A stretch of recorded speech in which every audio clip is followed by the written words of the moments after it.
Hi, I'm Jack Grimmer at Wycombe Wanderers, and you're listening to Wycombe Sound. The Wycombe Wanderers Show. Welcome to the latest edition of the Wycombe Wanderers Show, back after last week's postponement. Lots to get through. Coming up in the next hour, we'll hear from legendary winger Steve Guppy. We'll catch up with Wycombe Wanderers Women Ambassador Emily Isaac. We'll hear from manager Gareth Ainsworth, Steve Brown, who was summarising for us with the commentary from the game against Accrington Stanley on Tuesday night. We'll bring you that post-match interview with Gareth as well. We'll hear from Phil, as you'd expect. Nope, I think that's it. Plenty to bring you, though, between now and the end of this week's programme. We'll start with our debrief, of course, with Phil, at what's been obviously a very difficult time for everyone, and those at the club included. Yeah, it was obviously terrible news, and having all football postponed, it meant there was a gap of 10 days between games, which is it's quite difficult to deal with at this stage of the season. From a playing perspective, they're all fit and raring to go. They've come through pre-season. They've gotten into the match schedules and into their routines, and then to lose a game when everyone's in the same boat. But yeah, it was a tough one. It's a tough one for Vokesy because he was on the bench for the trip to Fleetwood, and I think the plan was to get him on there maybe in the closing stages to get him some minutes on his return from injury. But with the early red card of Gareth McCleary, then that wasn't possible. So yeah, he would have been really champing at the bit, I think, and really probably looking forward to getting stuck into Port Vale at Adams Park on the Saturday. But yeah, to wait a few more days, and it was good to see him playing the 90 on Tuesday against Accrington Stanley. But yeah, I think the mood's good. I think the return of Tafazoli, the introduction of Max Striek in goal, the return of Vokesy, I think the better and better form of Josh Scully just keeps getting better and better, doesn't he? So that spine of the team now is starting to look really consistent. I think Alfie Mawson's really coming into his own as well. So I think it's what Gareth said a few weeks ago when there was that sticky run. He said, look, judge us when the players are back fit and he's got what he needs. And lo and behold, that's what's happened, and the results have come along as well. So tough run coming up. So I thought Tuesday night's win was very important. I think especially when fans would have seen the starting lineup for Tuesday, they'd have been really encouraged for many of the reasons that you've highlighted. Yeah, and then it was a change to back three as well, which always gets fans talking, doesn't it? Because then it's like, why has he done that? And obviously, if you lose that game, then it's like, that's down to going to back three. But then we won the game, and I think the first 15 minutes, you could tell, I think Accrington Stanley have been working very hard on playing against a back four, although they didn't really have any strikers on the pitch due to their own sort of injury situation. But yeah, they certainly seemed thrown by how Wycombe approached the game initially. I thought they played very well, especially in the second half. So it was a very good win indeed. But yeah, I think he looks like he's finding his best 11, and it was interesting to get Jason McCarthy in and Jack Grimmer. I think Jack Grimmer's been excellent, especially in that last game as well, and on that right hand side of a back three just shows that bit of versatility. And then to have Jason McCarthy come into that right wing back role, I think it's just a good way of getting those players into that system that Gareth Ainsworth seems to like. He was being very coy earlier about what system he prefers to play, and obviously wants to keep people guessing. But I think it's nice that we've got these two systems now where we've seen the players looking comfortable, and the system worked on Tuesday, and will be interesting to see what he does against Derby on Saturday. But he was obviously quite buoyant after I spoke to him after the final whistle on Tuesday night. I thought we were solid. We didn't look like we were going to get scored against. They had one really good chance, put a cross in, and I think low or layout it was, got to it near post. Max was superb, and I thought his handling, the way he manages the team in front of him, and his kicking was outstanding. But he had a great 10 in front of him, a real 10. I don't want to pick anyone out today because everyone was superb. It's probably a Wycombe performance in the rain on a zippy pitch, with a Tuesday night, 2, 3, maybe £4,000 here. That's all that we can, we get for these games, and fair play to the Accrington fans, for travelling all that way. I live up there. I know how far it is, but they were there for their team, and I'm sure that they'll get more points on the road because they're decent, when they can hurt you coming forward. But we didn't want to be hurt today. The boys were drilled well this week. We changed shape slightly. Obviously, we went 3 at the back, and I thought it worked well. I think that looking at the footage with Josh earlier in the week, that's the way we wanted to have a look at things, and then Dobbo Bloom's come in. I told him what I wanted to do, and together we all verified that we thought that was the way that we could hurt Accrington. I thought first 10 minutes we were I just camped in their half, and then when they started chucking so much forward at us when we went 1-0 up, Anis seemed to be getting so much space, and then Ali when he came on, and I thought we guy could have added one or two more. Guppy run through, just lost his legs, didn't he, and that last final bit. But Lewis Wing, and again, chances, and Volksy right there, and it would have been great to cap that off. But no, really pleased. Good to have Volksy back.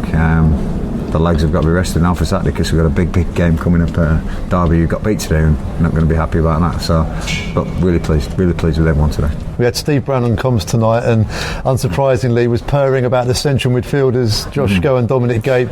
Fantastic tonight. Absolutely, and then Nick Freeman, when he came on, I put another one in there because I thought they were just getting hold of the ball a little bit too much for me, and Nick did a job as well. So, but Dom and Josh, honestly, there's not two better midfielders in this league, I'm telling you.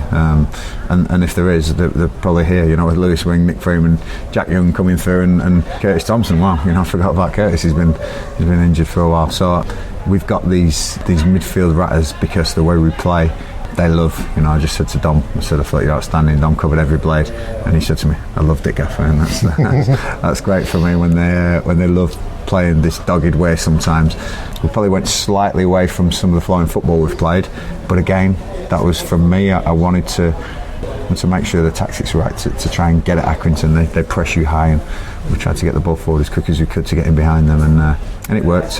Jason McCarthy's goal took really well. Brilliant to have him back in the team, and as is Sam Vokes. I say it's only one game. John's a wily fox in this game. They'll get points on the road, believe me, and I consider that a good result against a management team that's nearly as long as me. They've been together, so very, very big respect for Accrington. Accrington, by my count, 11 corners, probably double figures in terms of long throws into the box as well. But the clean sheet will certainly please you after some of the troubles that Wycombe had in the earlier games of the season with set pieces. Yeah, we worked hard on it, and we brought them in a couple of afternoons working on that. We've watched Accrington extensively, and long throws and set pieces. But I think that any team tonight would have struggled to play the way we pressed, the way the energy was in the team. I think the boys were a bit aggrieved at last week's equaliser, and they wanted to put a marker down tonight, and that's really good. But safe trip home for Accrington. Like I say, a lot of respect. That's my part of the world. But really pleased we got the win. And also, obviously, fans who would have either heard your commentary or been to the game as well, there were a number of standout names from that. We heard him especially praising the midfield talent available to him. Absolutely. Gape and Scowen together were fantastic. I think Gareth Ainsworth described them as ratters, and so they run around sort of winning the ball back, doing a lot of pressing, and it allows Lewis Wing to kind of push forwards and use the ball further up the pitch. But the assist from the goal came from Josh Scowen. I thought he was superb. Steve Brown gave him the man of the match, which was a tough decision because Anis Vermetti had really lit Adams Park up as well on Tuesday night. But yeah, I think the big performers as well. I think Alfie Mawson didn't miss anything all night. I think he looks great alongside Safazoli and in the back three with Jack Grimmer. But the keeper has made a huge difference, Colin, because it's just that game experience, and not that Tyler Dickinson did anything wrong in those opening games, but you could tell he's very much learning the game and learning senior football. Invaluable experience for him, but Wycombe Wanderers, I think with the change of personnel at the back as well, needed some solidity and stability there, and with the return of Taff, the introduction of Mawson, who's been playing 90 minutes now, which is great, and now Max Striek behind, and it's 3 clean sheets in 5 appearances for Max, and it was really good to speak to him after the game as well. Firstly, we wanted to win the game. I think our objective was achieved. We won the game. Obviously, clean sheet and defensive performance from our team was brilliant today, and I think everyone seems to be happy today because they could have broken us down on the corners, set places and stuff like this, but actually we stood up and defended really well our box, so that's credit to all the team. A big defensive display. It was 11 corners by my count, and I think maybe double figures in terms of long throws into the box, so a lot of defending to do as a unit. I lost counting after the first one, to be fair. No, I'm joking. Obviously, we knew what they are all about. We knew they're going to put physical battle into it. We knew they are about set pieces, throw-ins, corners, free kicks and stuff like this, so we prepared for that game really well, and I think, as you could see today, didn't really have much shots and chances to score a goal. It's the first time we've spoken to you since the day you signed. How have you settled into life here at Wycombe Wanderers? it's great. I'm really enjoying it, and obviously staff, facilities, everything is amazing. I'm really happy here. I just basically love coming into training, love playing games, and then hopefully soon I will find a place to live. But actually, I'm enjoying the area. I'm just settling fine for now. And while we got you on there, you're looking for somewhere to live in Wycombe. What do you need? Ideally, 2-bedroom house with a garden, but we'll see. Okay, if anyone can help, Max, he's a lovely guy. And I've got a dog. Okay, and a dog as well. The dog's nice as well, right? He's nice, but I'm not saying a breed. Okay. People will get scared. Really good to hear from Max, and you know, as you say, he seems to have settled in so well.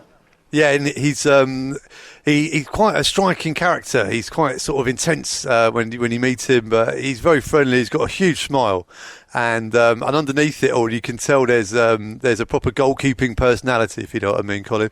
They say they're all crazy. Stocko certainly was, and I think Max has got it in him as well.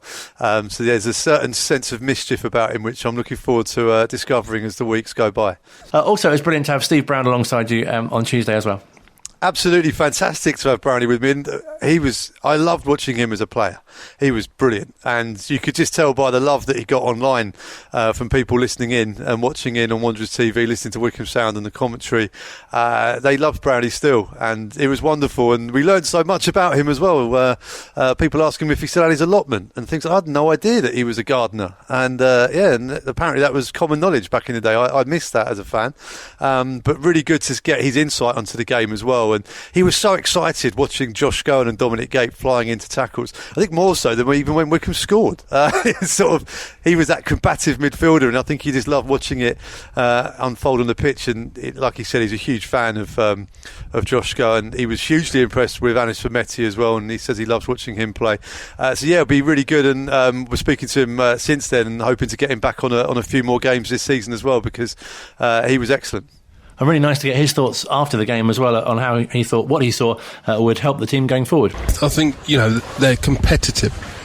Gareth's got a team that's going to be competitive all season, and I saw that tonight.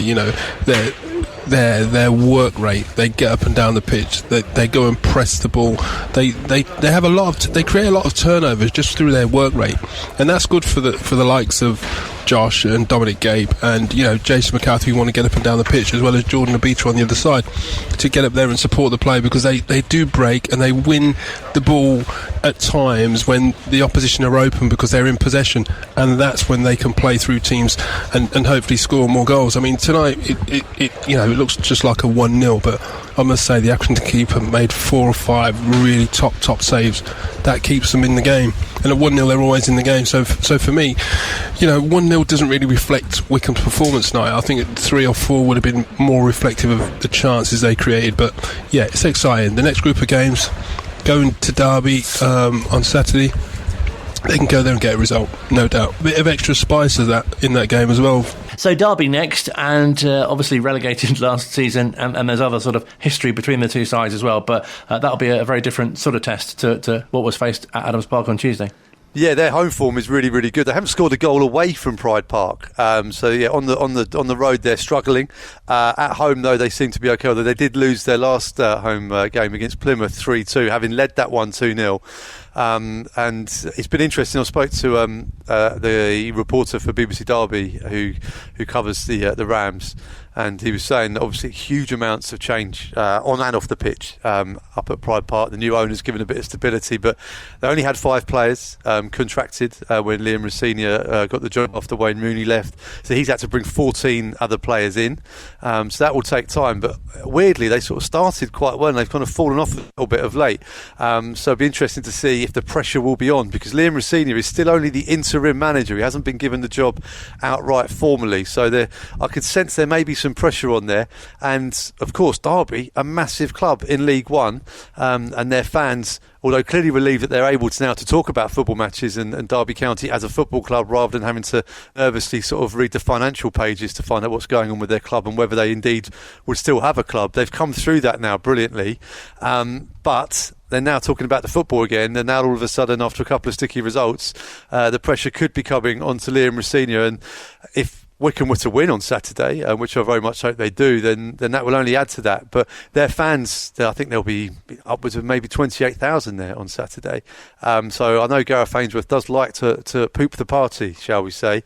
And if Wickham can start well and get that fan base on the home team's back and maybe on the manager's back, then that frustration can maybe seep onto the pitch for the players as well, and could really suit Wycombe Wanderers, and it'd be fantastic for them to pick up another 3 points in what is the start of a very tough set of looking fixtures.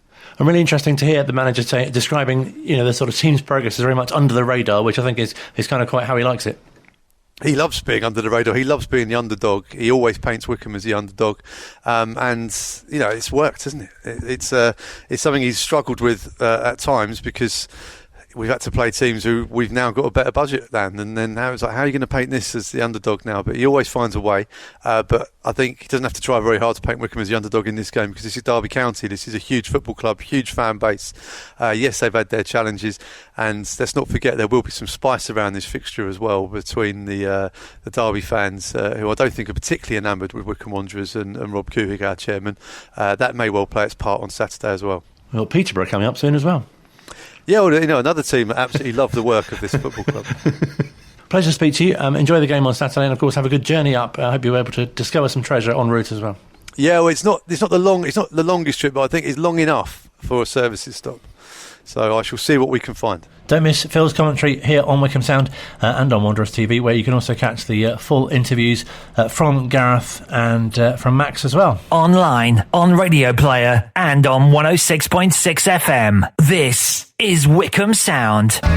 Still to come on this week's edition of the Wycombe Wanderers show, we'll hear from Wycombe Wanderers Women Ambassador Emily Isaac, and more from manager Gareth Ainsworth as well. But first, with a big thanks to the Wycombe Wanderers Ex-Players Association, very much looking forward to bringing you this interview, a chat with Wycombe Wanderers former winger Steve Guppy, who, in case you didn't know, is currently coaching over in Nashville with former Wycombe Wanderers Gary Smith, as well as the head coach of Nashville in the MLS. Something else which is worth pointing out in this chat, because it does get referred to, is another former player, Andy Robinson, who we've also chatted to on the show as well, is with him, because it does get referred to. But first, here is Steve telling us his earliest memories of his time at the club. I just remember when I moved to Wycombe. It was the first time I've moved away from home, so leaving mum and dad's house, and I moved into a little bungalow that Ivor Beeks, the chairman, owned, and I moved in with Andy Kerr, which was an experience in itself. I was going to say, I'm sure we could do a whole show just on that. Yeah, definitely. It might have to be after 8 o'clock at night. But anyway, no, it was. So it was all new. It was a fantastic experience, and I was playing. It wasn't quite as simple as I'm making it sound, because Jim Cowman was manager, and I came in originally and played a couple of trial games, and he said no. Bless him, Jim. He said he needed to get rid of a few players before I came in, which in the game is code for, no, we're not going to sign you. Incredibly, and the only reason I'm going down this road, because Robbo, we were talking about it last night. So I was going to go to Exeter on trial, being like 19 years old, going to go to Exeter. They'd watched me play for the team I was playing for, and they wanted me to come down and have a little go with them.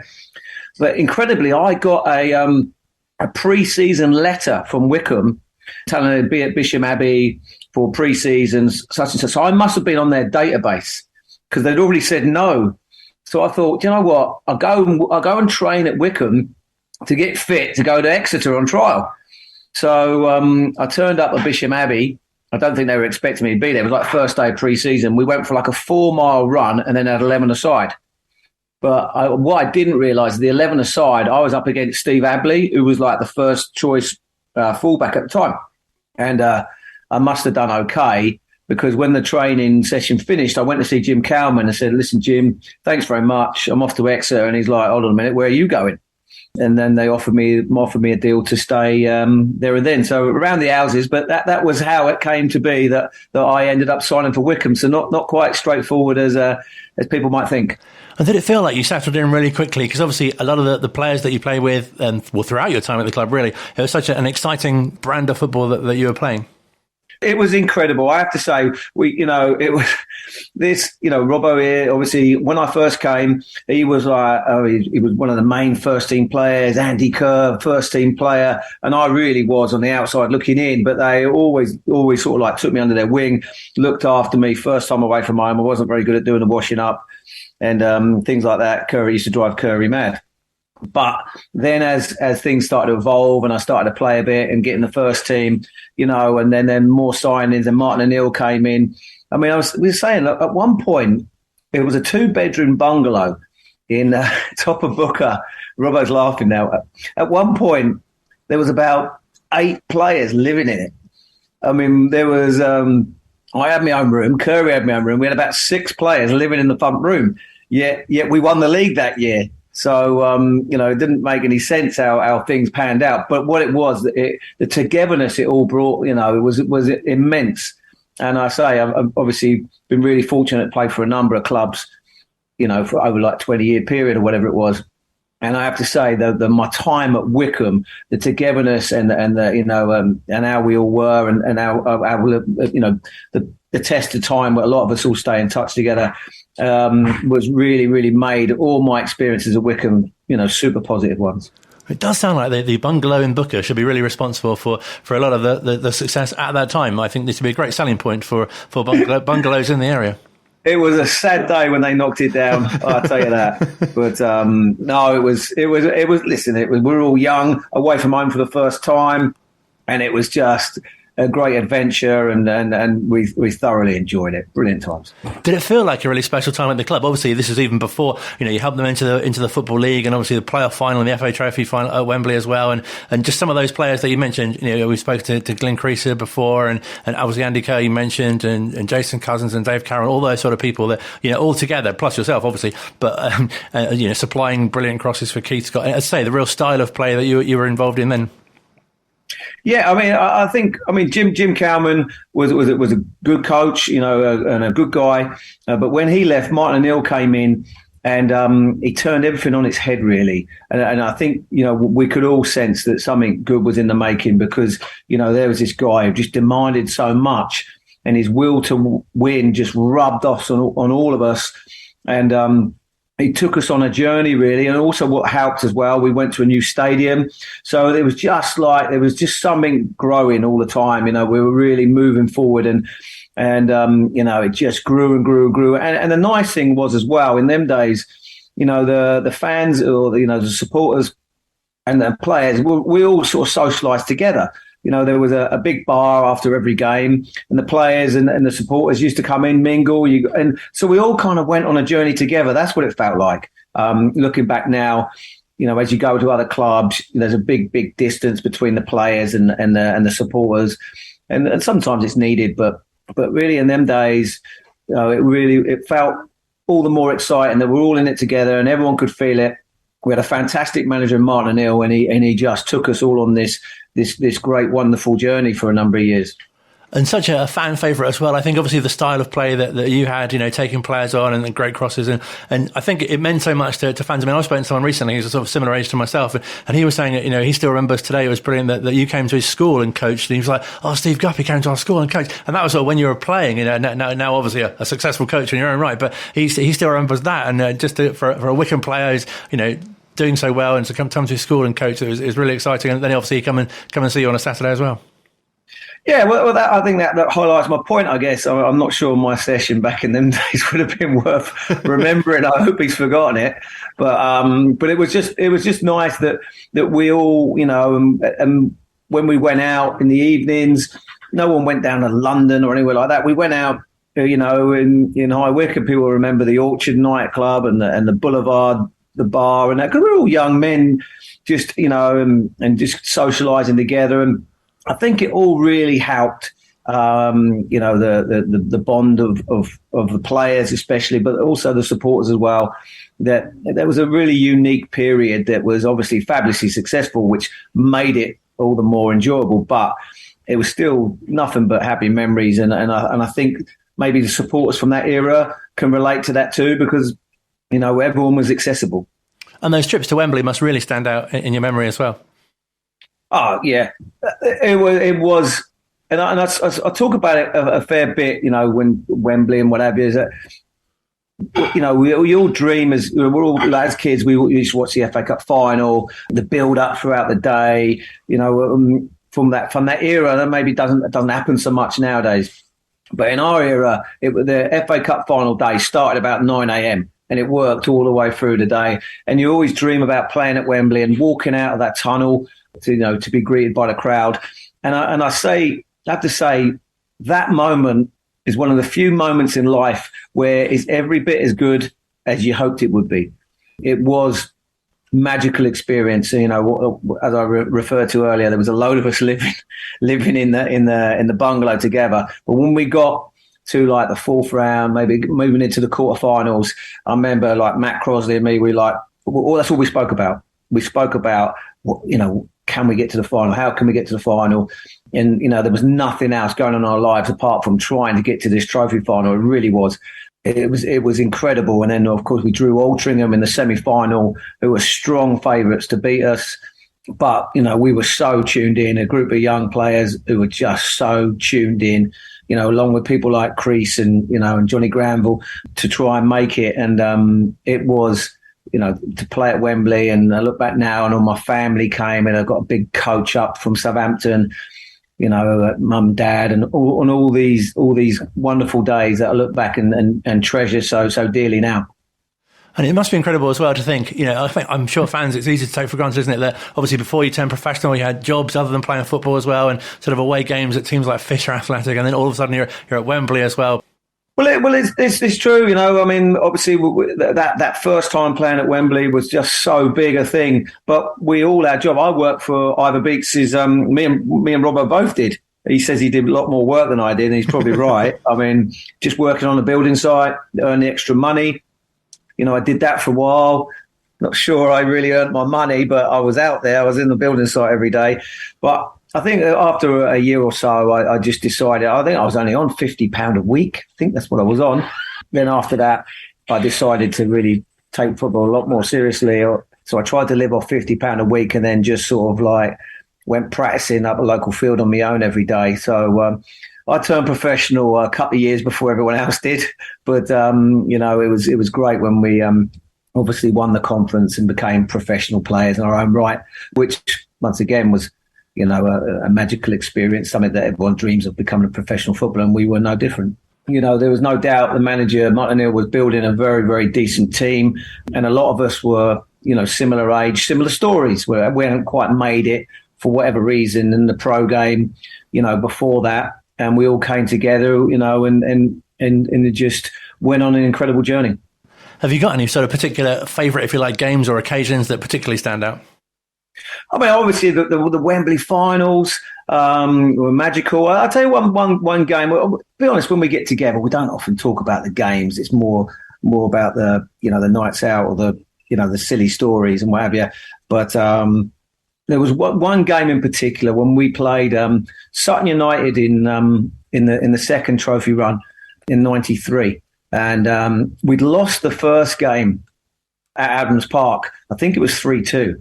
Which was a bit of a shock. We were kind of expected to win comfortably. Sutton were a league below us, but they were a good team. So we lost it 3-2. So there was a little bit of hoo-ha about that and what we're going to do.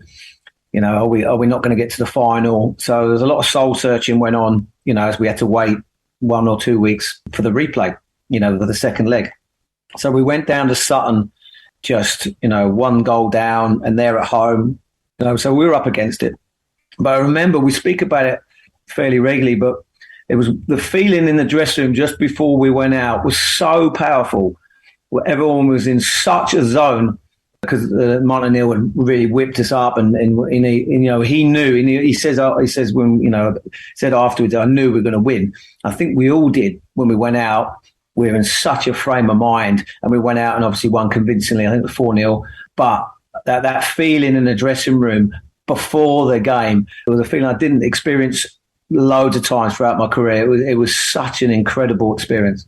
And when you left to go to Newcastle, obviously, I guess a period of real mixed emotions, especially for fans disappointed to see you go, but obviously wishing you well at a higher level. And your relationship with the manager as well is obviously much better now, but it sort of changed then too. Yeah. I mean, crikey, it's such a tough one because we went up into League One. So one promotion, and then my agent at the time, was like, listen, Newcastle want you. They were top of the Premiership. You've got to remember that. They were, Newcastle United. But then it all got a little bit silly where my agent didn't do his job properly. He was trying to get me to do his work for him, and I was just completely sold on the idea of going to Newcastle. So, I was completely frustrating to the manager. Obviously, we built such a great relationship, but I think he understood that, Newcastle was a massive, massive opportunity. He was just trying to get the best for the club. But I was kind of out of contract. So although there was no Bosman in them days, it would go to a tribunal, and it was all a bit messy, really. But it didn't need to be. I blame my agent. But at the end of the day, what happened. And, I got to experience playing at, a fantastic club like Newcastle United. So it would have been really difficult to turn that down. I don't think many people would have. And obviously you went on to do really well with Port Vale, and then obviously later with Leicester, and then reuniting with the manager again, and him taking you to Celtic as well. Yeah. I mean, it all worked out. It was fair. He didn't talk to me for a year, but I went to Newcastle, massive club, really, really. They used to have like 1,000 people come watch training. I mean, it was an incredible period. We had Andy Cole, Peter Beardsley up front. They were really in the golden years, and I think I'm pretty sure I'm saying they signed a deal with Adidas, a shirt sponsorship that they didn't think they were going to get. So rather than of trying to bring in players like myself, and Jason Drysdale signed from Watford the same day, so young up and coming players, they could then go out and buy ready-made players. So they went out and bought David Ginola, which wasn't good news for me.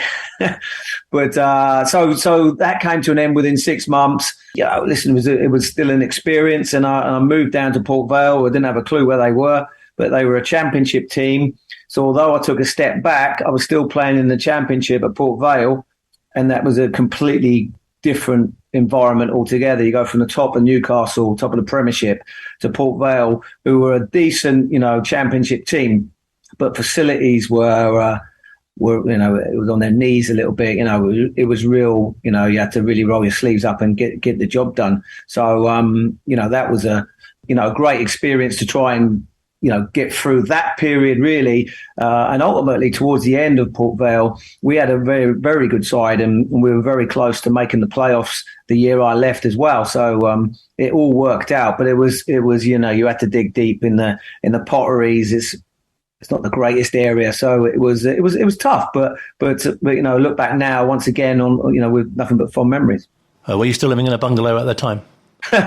No, I'd grown up since then. I was with my girlfriend, and we were living in a rented accommodation. It was lovely, actually. It was really nice. But no, it was those times had moved on. You must be so proud of your international record as well, playing for under 21s and the semi-pro, the B, and of course the full international as well. Yeah. No, it was a obviously incredible thing to happen. But yeah, I'm playing for England non-league with Wycombe. And it was like, I think it was a sign of how well the club had gone. I think there was about 5 of us in that team when we played Wales. So it was just showed where Wycombe was in the non-league scene at that point. And then moving on to Leicester, just starting to, play in the Premiership and playing as a wing-back, different to my role at Wycombe, but still enjoyed it. And things started to move, then the under-21s, England B, then the England full team. It was a lovely progression, and it was once again just memorable. It's funny. I used to, when I was working with Roy Keane with the Irish team, he used to always give me stick about playing 2 games for England, my first and my last. But, so that was quite funny. But the one thing I do remember is when I played for England. It's like, you line up and have the national anthem. You only do that in England for finals and playing for your country. So it's quite a big thing. Well, over here in America, they do it for every game. But, so it was quite a big thing. You look forward to it. And I remember I was stood there in the crowd, in lining up, and the national anthem started. And I saw my dad in the crowd. And, when I think back all the years in the back garden practicing and travelling here, there and everywhere. He came to Neil on every single game at Wycombe, Port Vale and Leicester. He was there all the way. So we looked at each other and it wasn't an emotional moment. We both burst out laughing because it was almost like, can you believe it's come to this? Where there it was playing for England. So it was just a great journey. And really nice for you to be coaching at international level as well, again with the manager for Republic of Ireland. Yeah, I mean, we went round the houses a bit, loads of other coaching roles, but very, very fortunate to have worked on the international scene as a coach. Really helped me a great deal when, as I referred to earlier, working with people like Roy Keane and Steve Walford again and Seamus McDonnell, Martin O'Neill's, trusted backroom staff. So it was absolutely amazing to work on the international scene. The pressure you get for any coaching role, playing for a team is one thing, but when you're representing a country, that it just feels incredible. And then we were fortunate enough to qualify for the Euros in France 2016. And I have to say that whenever I'm feeling miserable or down, I never watch footage of myself playing. I watch footage of the Republic of Ireland goals that got us to the Euros because it was such a magical thing that happened to us. And we should mention as well, obviously, your second spell at Wycombe. What was that like to kind of come back? Yeah, I'm just trying to think. I mean, John Gorman was manager. Paul Lambert was there first, and I went back and was training. And it was a bit funny, really, because I went back and trained, and I was doing all right. I still had a little bit left in the tank. And contract negotiations with Paul, when I played with Port Sawick, were bizarre. Whereas, I had an idea of what I wanted to be paid, and his idea was completely different to mine. And we went back and forth, and I can't remember what the number was, but in the end, we were I was haggling over petrol money, and I still wanted to sign. I really wanted to do it. And then it came down, I was £200 a game. And then it went down to £100 a game. And I was like, geez, I'm working out here. I'm not even getting enough petrol to get to the ground. And then in the end, Paul went, will you do it for free? So I guess looking back now, it was always leading to that. And I said, I will if you will. And I never heard from him again. So, that was quite funny. But no, I played with, for John Gorman. Steve Claridge came along as well.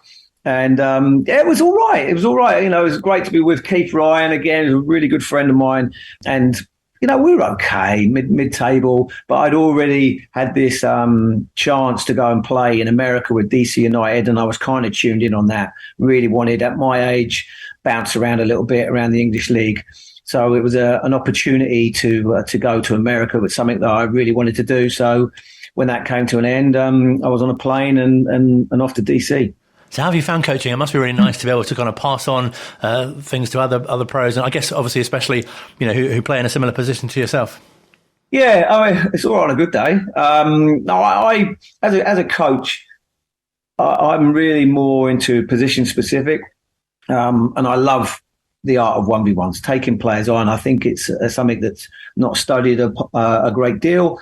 And I've taken upon myself the last 10, 20, even as a player, to really study, the whole art of taking players on. And, I wish I'd known now back then, if I'd known back then at Wycombe or whatever, some of the things that I try and help the players with now, it would have helped me a great deal. So, I've come up with for want of a better term, a bit of a 1v1 formula. And I teach the players, or try and say teach, offer them up these ideas, and we work on it on a daily basis. Because to me, to score a goal is the hardest thing in the game, no doubt. But then after that, the second hardest thing is to beat a player. So that's why, for me, attackers, wingers, forwards have to work harder than everyone else, because it's harder to create than it is to stop. Hence, as I was saying before we came on, this was my day off today, but I went in and worked for an hour with a couple of young wingers we got, just working on that, just repetitions to combine the feet with the body, movements, and taking players on. And that's what I love. I really, really enjoy doing that. Spend all my time studying it and sort of like perfecting and working on this 1v1 formula to try and help players. And that's what I've really done, I guess, since I started my coaching, career, is really sort of honing on that sort of idea. And do you feel really settled in America? Because you said you played the latter part of your career for a couple of clubs, and now you've coached with Gary Smith a couple of times as well, and obviously now with Nashville as well. Yeah, I mean, it's going to be like a Wycombe Wanderers reunion in Nashville this week with Matt Crosley and Robbo and Smudge. But do you know what? I mean, I had that experience at DC, really enjoyed it. My wife loved it. You know, it was great. But then it ended, and I went back and had a year at Stevenage. So it wasn't really, intentional how it came about. I mean, it was a bit of a long-winded story. I'll spare you it. But I ended up being a player coach at Rochester Rhinos, which is like New York State. And how that came about was just incredible. But it did. And then at the same time, Gary Smith was getting a job with Arsenal, going to work at Colorado Rapids over there. So we both were out in America at the same time. He ended up getting the head job at Colorado. I ended up having a year playing and coaching in Rochester, which was the USL, which was the league below MLS. And then when that season finished, he invited me to go and be his first assistant at Colorado. And that's really been the beginning of our story, really. I've been back and forth, back in England with Martin O'Neill, and Sunderland, whatever. But I always seem to keep finding my way out here, and it's not intentional. It's just the way it's worked out. So I've been here in Nashville close to 3 years now, and we got out here just before COVID hit, which obviously was tough for everyone. But now we're nearly 3 years in. I've not been back to England since then, so I'm hoping to get back for Christmas this year, just to visit friends and family. Online, on Radio Player, and on 106.6 FM. This is Wycombe Sound. Final part of this week's Wycombe Wanderers show still to come. We'll hear from manager Gareth Ainsworth as we look ahead to the visit to recently relegated Derby County on Saturday. But first, we've been catching up with Emily Isaac, who's the Wycombe Wanderers Women Ambassador, and obviously a very exciting time to be involved with the club. A new coach. There's a new coach for the reserves team as well. The under-18s have joined the Junior Premier League Warriors, so they're playing like higher teams now, teams like Millwall Ladies, Nottingham Forest Ladies. Under-18s, new home ground at Burnham. Loads of opportunities coming up at the club at the minute. And we spoke to Amy last week and Carl previously, and Vice-Captain Cara as well, and all of them saying, it's such a great opportunity off the back of what the women's team has done at the Euros to really get behind a team locally like Wycombe Wanderers Women as well. 100%. I don't really know many women's teams in the areas, but Wycombe is obviously one of the biggest in our county. So yeah, no, totally coming off the back of the Euros has really helped us. I think it's helped us gain supporters, helped us gain sponsorship opportunities, because people now, women's football's coming to be a big thing, and we want to be part of that revolution. It really does feel like a time of growth at the club, doesn't it? Totally. Going from playing at Freckle Heath to Burnham, that is one big jump we've made. We've got more players now than we've ever had before. There's huge jumps that we're going up. So tell us a bit about the new ground, what that's like. Oh, it's fantastic. It's 3G pitch. Supporters can come along and pay at the gate. It's £3 for adults. Under 16s are free. There's bar, toilets, just off the pitch side. Seats, you can stand.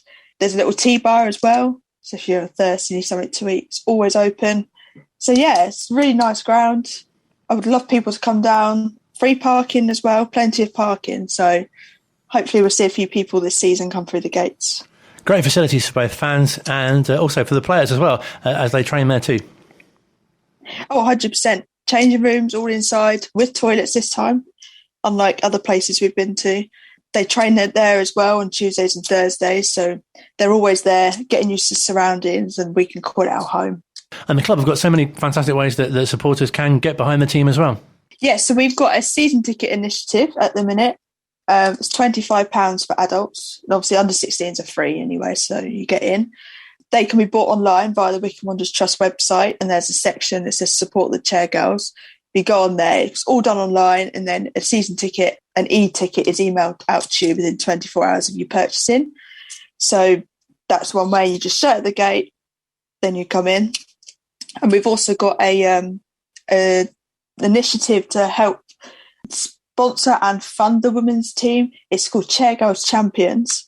It's £500. And with that, you get a range of benefits. You get weekly match reports, fixture updates, because we only get them so many at a time. You get a season ticket with that as well. loads of other benefits like exclusive training visits, exclusive visits at Burnham, loads of things. It would be great if we could get some people on board to help us. And you do a lot of the social media as well. Are you sensing there's a lot more interest in the club and a lot of more of a following in what the girls are doing? 100%. There's a lot more now than in previous years, and I've been doing this for nearly 3 years now. There's also a big help from the club as well, who are sharing it on their social media pages, putting it out on Instagram, Twitter, Facebook, putting it in the supporters groups, through the trust as well, played a huge part in helping the women's team, as they pretty much run it and fund it, and all us volunteers are on it as well. So it's becoming a very big thing now, and we're getting loads of followers every day. So it's good. And interest not just in the first team, but also the reserves and under-18s are both doing pretty well too. We've had a good start to the season, just especially for the reserves and the first team. A really good start. Both got wins at the weekend and clean sheets, so that's even better. Yes, our under-18 season starts in October, but they've got a few games before that just to get used to the league, like a settling in few games. So we'll post them online. And a really nice way for supporters to get to know the players as well and their backgrounds and stories too. Going into the JPL is something we've never done before. So they're going to gain new experiences from that. We'll gain experiences on how it works. And all their player information will soon be on the club website as well. So people can go on and see who's who then. And what sort of difference have you noticed that the new manager has made since he's come in? Really, really good impact, coming up with new ideas, brought in players, top quality players for the league, up training, training twice a week, all the equipment they've brought in, absolutely fantastic. So they're really good, and we're really pleased that they're all on board. And speaking to Amy last week, she was saying there's such a real kind of family feel amongst the whole squad. I think there is, a lot of them stayed on, which is really good, and the people that have come in have settled really quickly. I think, we're one big family for the women's team, and long may it continue. And I think something that's really inspirational as well for young players to sort of look up to them and perhaps, aspire to be like them themselves. We want to inspire younger girls and younger people to join football, and this is the perfect opportunity to do that. So do come down to Burnham and watch them. They're really, really good facilities, and it's an enjoyable experience for everyone. And a great level of football as well for people that haven't seen women's football before. Obviously, come and see Wycombe Wanderers Women. A great introduction to that. I mean, we played at this level a few times, but there's a lot of good quality teams at this level. So it's going to be a challenge, but a challenge everyone's relishing to be successful in. So how can people find out more? Go on Wycombe Wanderers Trust website. So we always put fixtures on there, news on there for the women's team. Same with the club website, all on there under the women's section, and our social media pages. So at WWFC Women. Emily Isaac from the Wycombe Wanderers Women speaking to us here at Wycombe Sound. Don't forget we'll be following the Chairgirls throughout the season here on the Wycombe Wanderers show. Back to the men now, however, and Gareth Ainsworth spoke to us this morning reflecting on what's been a difficult week for everyone. Obviously, it's just football, as we all were thinking, what does that mean for the weekend? And then really you've got to think the Queen has died. It was like unexpected but expected, and it was a crazy situation where somebody who obviously has been the biggest person in this country for so many years, has passed, and no matter royalist, non-royalist, whatever you are, I think there's respect for a 96-year-old lady who's done a lot of good in the world who passed away, and I think that was important to remember and respect and pay tribute to that. I think different age groups will do different things, but certainly I was very thinking about the family and thinking at the end of the day, just because it's the royal family, people have lost a mum and people have lost a sister and a grandma and things like that. So that's got to be taken into account. And then onto the football side, obviously you then have to think, and you almost feel a bit guilty sometimes saying, right, how do we get the boys in the best shape for the next game? And while everyone's sort of trying to be in mourning, but that's, I think, being very professional and being very adaptable as well. But I was really pleased that the players all observed the minutes silence really respectfully on Tuesday night before Accrington, and the fans gave a great rendition of the national anthem. I was proud of the Wycombe fans to be singing so loud tiny bit out of sync, but we can forgive that. No worries. I'm out of sync myself sometimes, believe me. So it was a really nice moment, and nice to cap that game with a win as well. But it's I'm sure the country's going to be a loss for quite a few weeks. Some people are going to feel it more than others, but we have to be professional and like I say, get on with the football and live life to the full. That's probably the biggest message.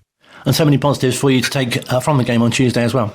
Yeah, really, really good positives. Sam Vokes being back is one huge positive. I think Max Strake, another clean sheet, the change of formation, Jason McCarthy coming in, for his first game and scores a goal. So plenty of positives, and I think that the patience, it's not really been a patience, I didn't feel under any major pressure after the defeats. I think people know what I am. I feel totally at one as a manager now, at a football club, whereas probably in days gone by you can't say that it was those things, but to 10 years is close to coming up now. It's really nice that you can feel good before games now. It's not something, I used to be like toss of a coin sometimes, and now I feel like confident before games that what we're going to do is right, the performances is going to be right. And although Aki had a few shots, it was from very long range, and thought we defended very well. Max had one save to make and he made it superbly well. I thought that keeper was very busy, and we look like we can score when we go forward. So yeah, some real positives, and the biggest one was getting the 3 points. We needed that. Keeps us in and around it all, and I think that Wycombe is probably just under the radar at the moment, which is a perfect place for me. And it must feel even more so this season, but obviously each team provides a different type of challenge, and it must really please you that your side is so adaptable. You spoke after the game on Tuesday about how they can play in different ways. Yeah, we changed formation Tuesday. I thought it was the right thing to do. And obviously after the game you can say, yeah, it was, but we might have won 4-0 if I'd have put a back four out. So hindsight's brilliant. Hindsight's absolutely brilliant, and I think everyone does have a degree in hindsight, don't they, after the event? But for me, it's always what I've got to do before the event, and I'm the one who picks up the pieces afterwards. But it's nice when it goes right. And as you say, Colin, our adaptability, I think, over the years, to be able to play different formations, to be able to change seamlessly during games. We went to a 2 up top right at the end of that game because I thought that was the right thing to do as well, and get some pressure. And Ali Al-Hamidi came on, really did kill the game, and thought it did really well. So yeah, all these little moments, you live and die by those decisions. And luckily, I think I've lived more than I've died in my Wycombe tenure. But I intend to keep going that way, and hopefully we can keep that up for Saturday. A question based on an actual fan discussion: do you favour 3 or 4 at the back, or does it really depend? It really depends, honestly. I like both. I do. I think we're solid with the 4 sometimes, but I think we're very, very effective as a 3 as well. So there's your answer to that. Work that one out. It could have been a very short or very long answer. It's like one of those exam questions, and discuss. And obviously going ahead to Saturday, I'm sure many fans there'll be a bit of extra spice to the game, if you like, based on what happened in the Championship and the relegation issue and with the club and stuff. But I guess that doesn't really come into your planning or the players, really. There'll be no extra incentives at the training ground, believe me, Colin. I'll be doing the opposite. I don't want us to take any foot off the focus of football and intensity that we've got to do. There needs to be no spice involved in this. If we have spice in game, there'll be something on every single game that something happened years ago, So we can't be doing that. We really got to say that Derby got more points than us in 1 year in the Championship. Okay. It was just that they did it fairly. That's fine. Let's go again. We'll go on Saturday now in League One, and hopefully we can get the points for a League One campaign and forget anything that's gone by. If you keep holding grudges, you're going to have a tough life. So let's get on with things, and we can make sure that we're at our best on Saturday, and that's all I want to do for Wycombe Wanderers. There'll be no mention of the team and what happened. So not from me. It's it's definitely a whole different team, and I'm looking forward to seeing what we can do. Excellent to hear from manager Gareth Ainsworth. I hope you've enjoyed all our guests this evening. Really enjoyed the chat with Steve Guppy. Join us next week. Don't forget, prior to that, of course, we've got live commentary from Derby on Saturday. We've got the Papa John's Trophy against Stevenage on Tuesday night as well. You'll be able to hear that live on Wycombe Sound on 106.6 FM and also on Wanderers TV as well. And plenty of football to look forward to. We've got Sheffield Wednesday in a couple of weeks as well.